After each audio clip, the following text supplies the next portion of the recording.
ఎర్ర జాబిలి చేయి గిల్లి రాముడేడని అడుగుతుంటే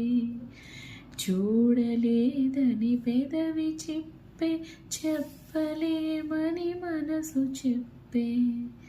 నల్ల పూసైనాడు దేవుడు నల్లని రఘురాముడు రామ చక్కని సీతకి అరచేత గోరింట